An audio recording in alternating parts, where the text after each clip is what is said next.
we advise Mental Health Mondays deals with some heavy topics and subjects, such as mental health, suicide, sexual assault, and more.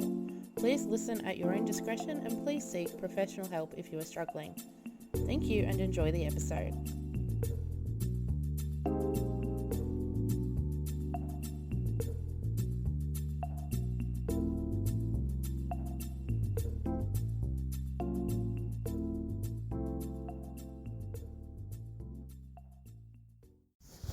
Hey guys, and we're back again. Look at me go. 2 episodes a week in a row. I can't believe it myself.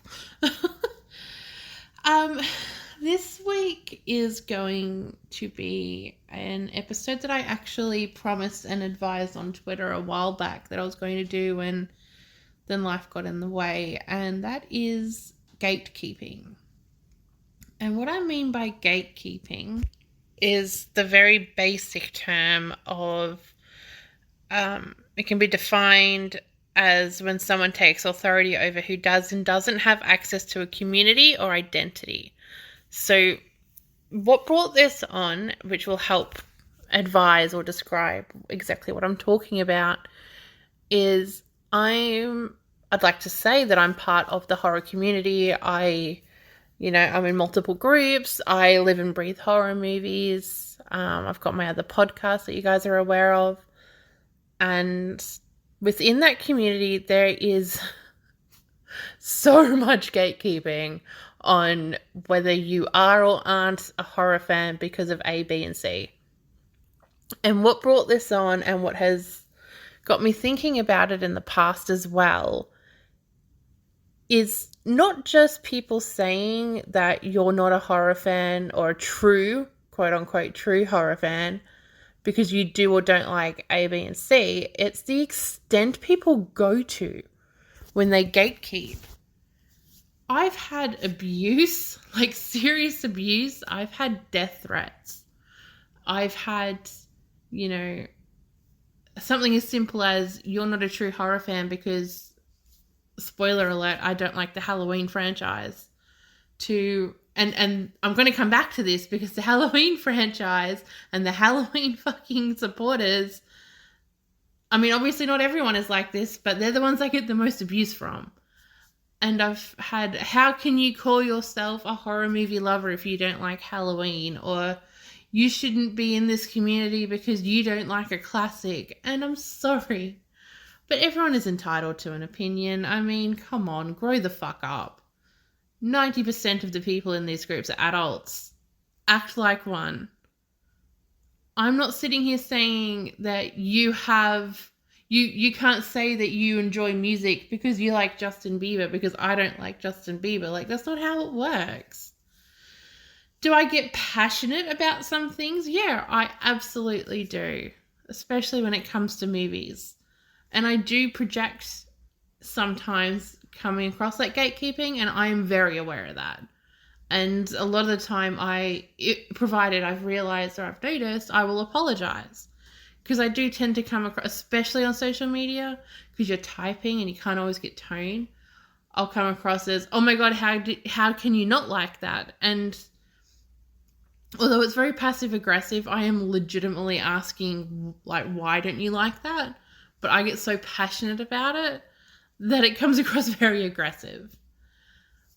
The people I'm talking about, though, because I've witnessed and, acted like that, the people I'm talking about are the ones that get so aggressive that they wish you would die. They wish you would die. Put that into perspective. Because you don't like a particular film, you should die. And this is throughout many fandoms and many films and many communities. Like, I've seen it in the Marvel community. I've seen it in comic books in general. I've seen it in multiple pop culture references. That people get so attached and passionate. And passion is a good thing. But you need to know how to project. You need to know how to project your passion correctly and in a kind way and not in a fuck off, go die way. Especially when it comes to something as stupid as pop culture. You know, like, why are we wishing death upon people at all, let alone over a film or a comic book or a character? Game. I've seen it in games, like the games community. Like, it's just ridiculous. And we should know better. And we do know better. But just imagine the toll that takes on a person when you're hearing that constantly from different people.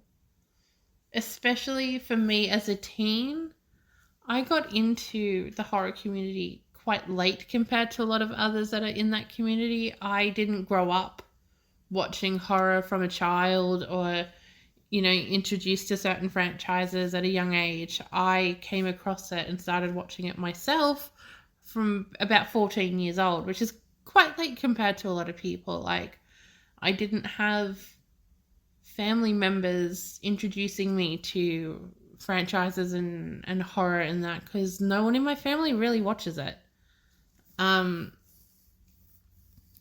So growing up, especially with the internet and growing up not really understanding social media properly until I got older when it became more popularized. For those of you who don't know, I'm 29. I was born in 1993. So, you know, we had MSN and I suppose you had AOL and Yahoo and all that back then. And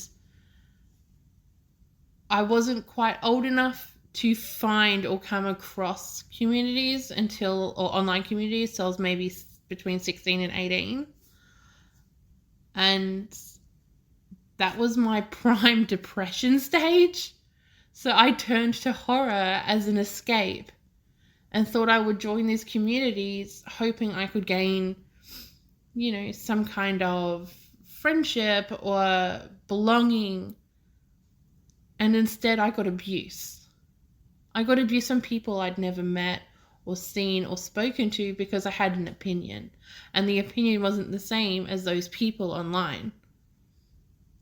Something as simple as, and once again I go back to the Halloween franchise because that's what I get the most shit for still to this day. Still to this day I get shit for this. I don't like the Halloween franchise. I don't think Michael is scary. I think you can walk past the fucker, but I'm not going to go a deep dive into that. That's for my other podcast. But for me, it always started with the this or that type of posts online, or the which do you prefer or what's your favorite, and it would always be like, I don't know, Michael Myers versus Freddy or something like that. And Freddy is one of my favorites, so not only am I not picking Michael because I don't like the films, but he's just, as a character, Freddy I prefer. And as soon as I put that into a comment, but explain that it's not just the character, it's the film, then I get the why. And then I try to explain myself, and then I get the, you're stupid, what the fuck are you doing here? You don't know anything, you're a stupid child. Now, having that weigh on me while I'm going through being kicked out of home, I'm going through having nothing to do with my mother for the first time in my life, I'm going through moving in with my dad who I hadn't spoken to for 5 years, changing schools, losing friends, and then on top of that, I returned to the online community or horror community hoping I'd gained some sort of belonging and getting told that I'm stupid and that I should kill myself. Like, who does that? And it's from adults. You can clearly see that I'm a teen, and this is coming from grown-ass adults. I felt so belittled and so low from a community of people I didn't even know or have never met and never would have met in my life. How do people live with themselves? It is not okay to talk to people like that. It is not okay to treat people you don't know with that lack of respect. I don't care what age they are. Gatekeeping is not okay, and we need to stop it. The toll it takes on someone's mental health to have those words, and it may be just words on a screen to people, but when you're saying or seeing the same words over and over again, it snowballs. It's a snowball effect. It takes on everything. It affects everything in your day-to-day life, because not only are you afraid to go back online, but then you're afraid to open your mouth in front of other people in real life. It's like, well, if I say this, maybe my friends also think this. Do my friends think this about me? Does my family think this about me? Am I actually a horrible person? Am I stupid? And then you start, going down that spiral again of self-hatred. And when you're already in that mindset, it can become really, really dangerous. And that's what I'm trying to achieve with this podcast, is explaining and advising how different scenarios can affect people.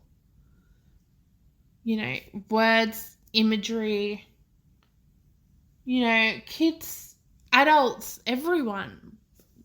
Us as humans, we want to belong. We want to feel that sense of community. And when you've been pushed out of your main community, your family, and then you're not too sure what's going on with your friends, and then you turn to this online community for help and belonging and community, and they just bring you down so much, who do you have left to turn to? As a kid, you're already struggling with growing up, with puberty, with how you're feeling and mental emotions in general. Then on top of that, if you've got a bad childhood or going through something traumatic, you've got that on top of it. And then you've got these assholes on top of that. It's not okay. We cannot be doing this to people. People are allowed opinions. If you don't agree or you don't like it, move the fuck on. And this goes with everything. This isn't just gatekeeping in pop culture. This goes with everything in life. We interrupt this podcast for a quick promo break. But don't stress, we'll be back soon.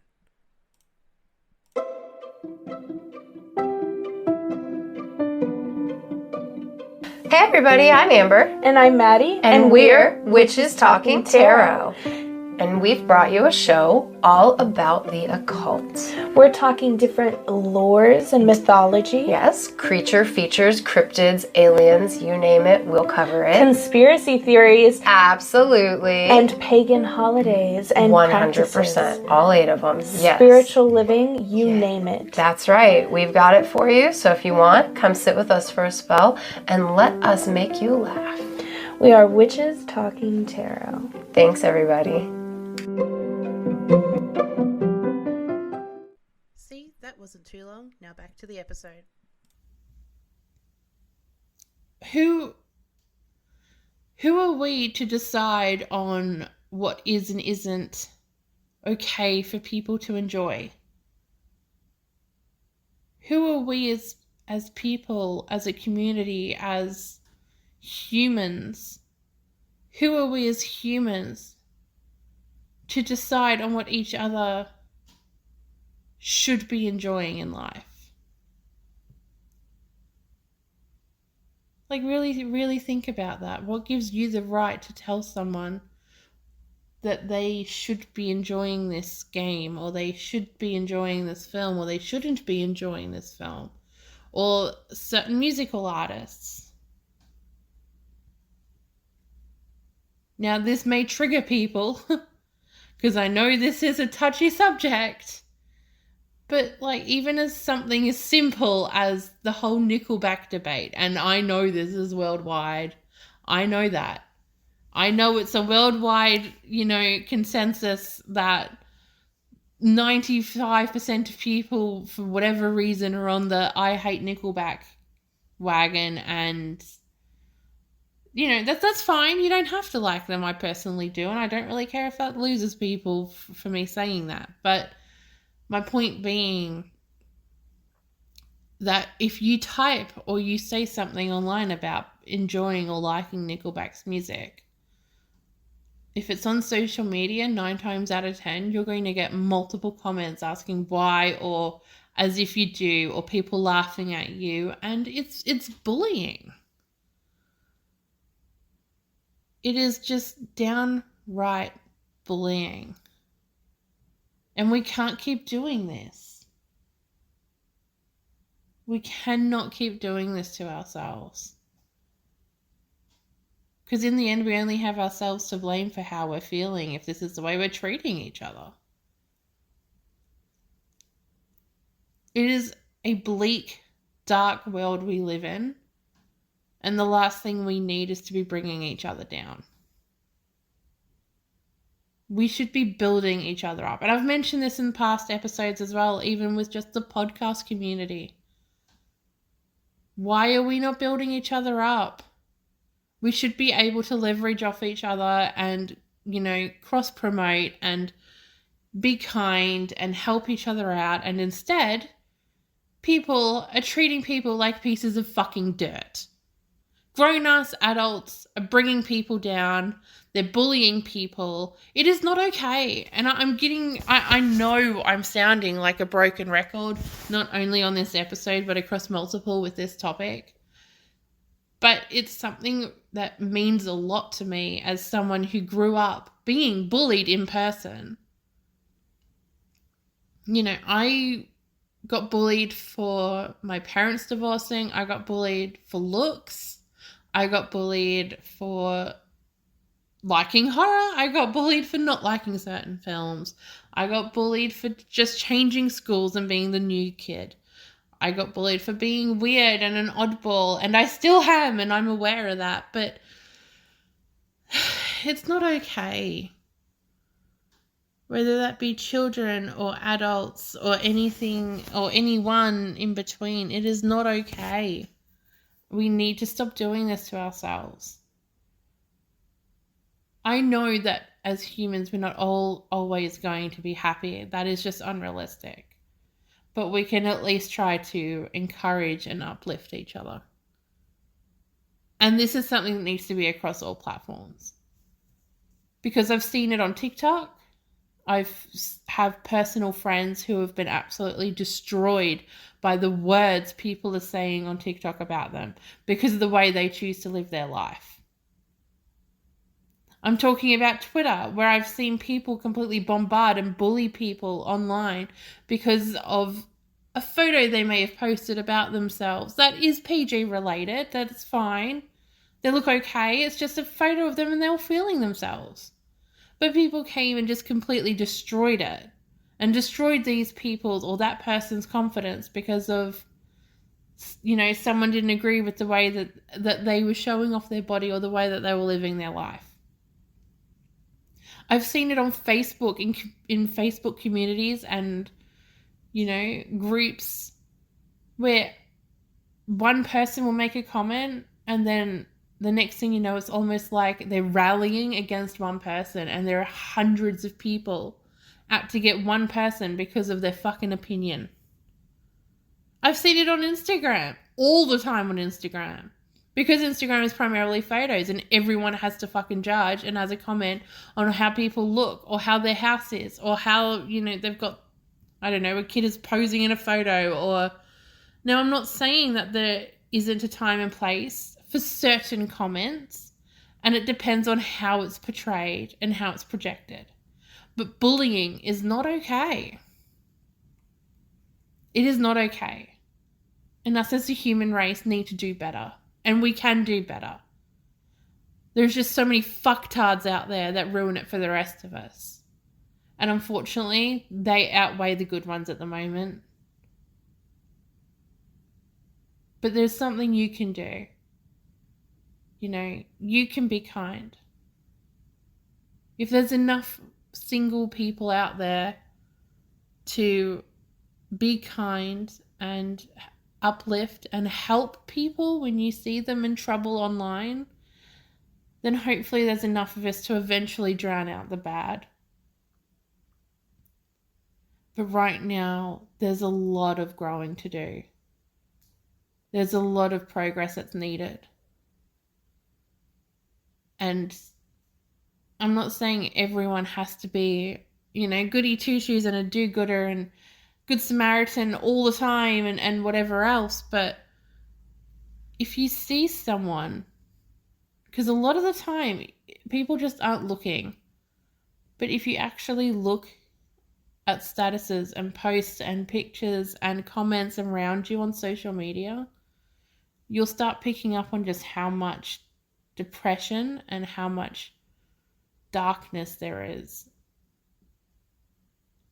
And once you realize that, you start picking up on certain people and you're able to reach out to them and see how they're going. And sometimes just a hey, how are you can make the world of difference to someone's day. So with that being said, I'm going to end the episode here. I'm going to hope that you're all doing a fantastically, you're living life to its fullest. You're happy, you're healthy. And with that being said, I am going to go. So have a fantastic week. And hopefully I'll see or you'll hear from me in a week. Bye guys. Thank you for listening to Mental Health Mondays. If you or anyone you know has a story to tell, whether that is mental health related or even just an anecdote for my other episode in the week, Sweet and Sour Nuggiez, please get in touch with us via email or via our social links. You can find us on both Twitter and Instagram at @SSNuggiezPod, that is SSNUGGIEZ pod, or you can email us at nuggiezpod@gmail.com. Once again, this has been your host, Ebony, and thank you for listening.